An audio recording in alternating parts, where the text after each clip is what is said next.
Hello my lords, ladies and gentlemen, and welcome to Nick Saraf's Foodlog. Today we're going to be making a Spanish Valencian delicacy, Paella Mixta. And by mixta I mean it is rice with prawns and fish and pork and chicken. What could be better? Let's start with first cooking the prawns and the fish.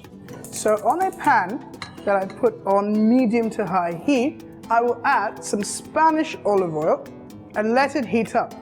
The Spanish paella comes from the Spanish region of Valencia, that's in the south of Spain, and it's a very traditional and family dish that brings so many families close together at the dinner table. Now the Valencians are very proud of their paella, and most of them don't add any seafood or pork to their paella and make it purely of chicken. But the paella has evolved through the ages with the addition of pork and seafood and shellfish to it, and it's become a world-famous dish. Now, in my opinion, I just like to add everything I like to the rice, so this is my version of the paella. Once the oil heats up, we add our prawns.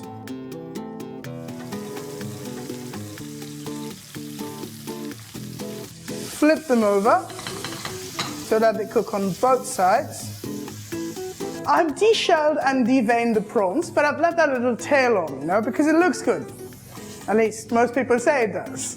Personally, I can't see any reason why I should leave the tail on, but yes, following convention. Now I'm going to add my Basa Fish. Make sure you reduce the flame when you add the fish. And now, just like the prawns, we flip the fish.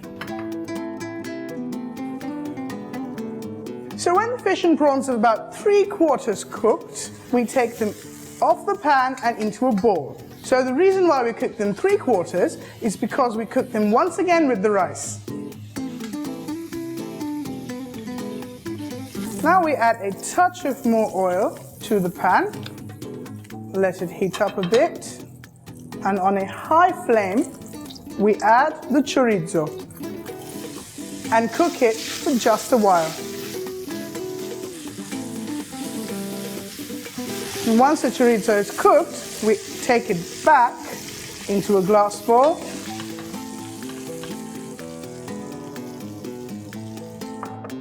And now while the pan is still on a high flame, we add our chicken.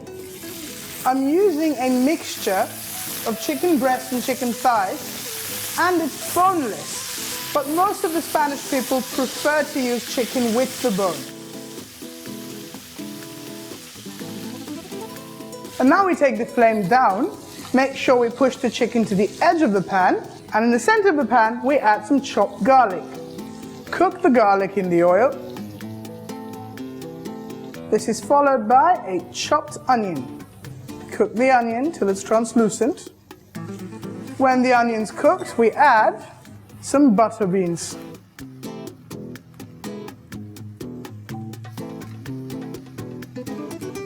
Followed by some French beans.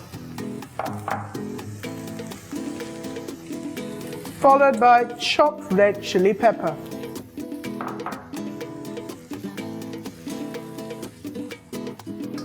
Followed by some green peas.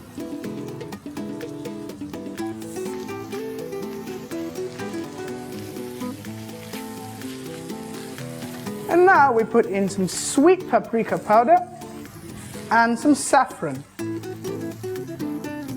Bring it all together.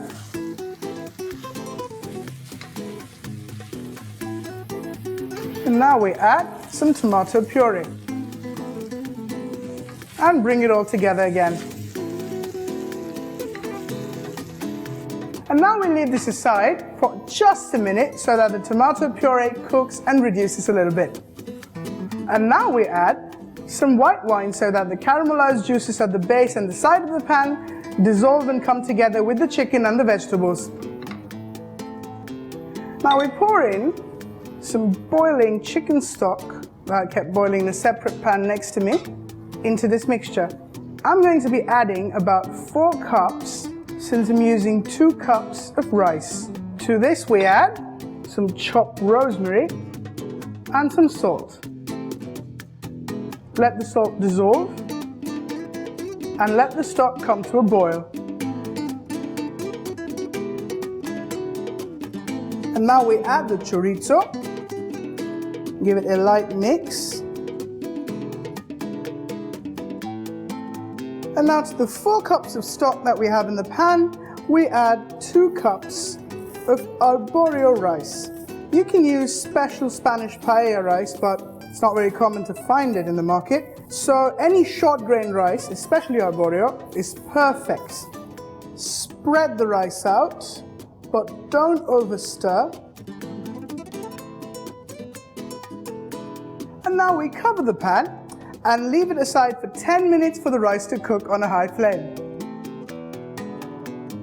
When 10 minutes are done, we see that the rice has come up and the water is absorbed, but not completely.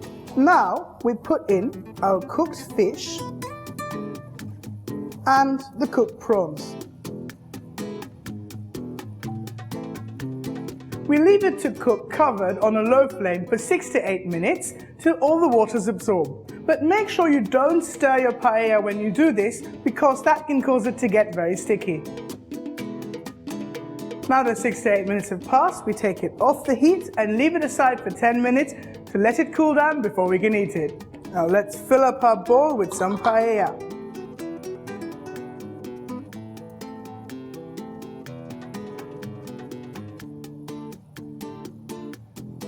Garnish with some chopped flat leaf parsley. You can even add this while you're cooking. And now you can garnish it with a wedge of lemon. But please make sure you don't squeeze the lemon onto the rice when you're cooking it. It might lead to a sort of a disaster because of the acidity of the lemon and the tomato coming together with a short grain rice. So there you have it. A not so traditional, but at the same time a supremely delicious paella at your fingertips. Bon appétit!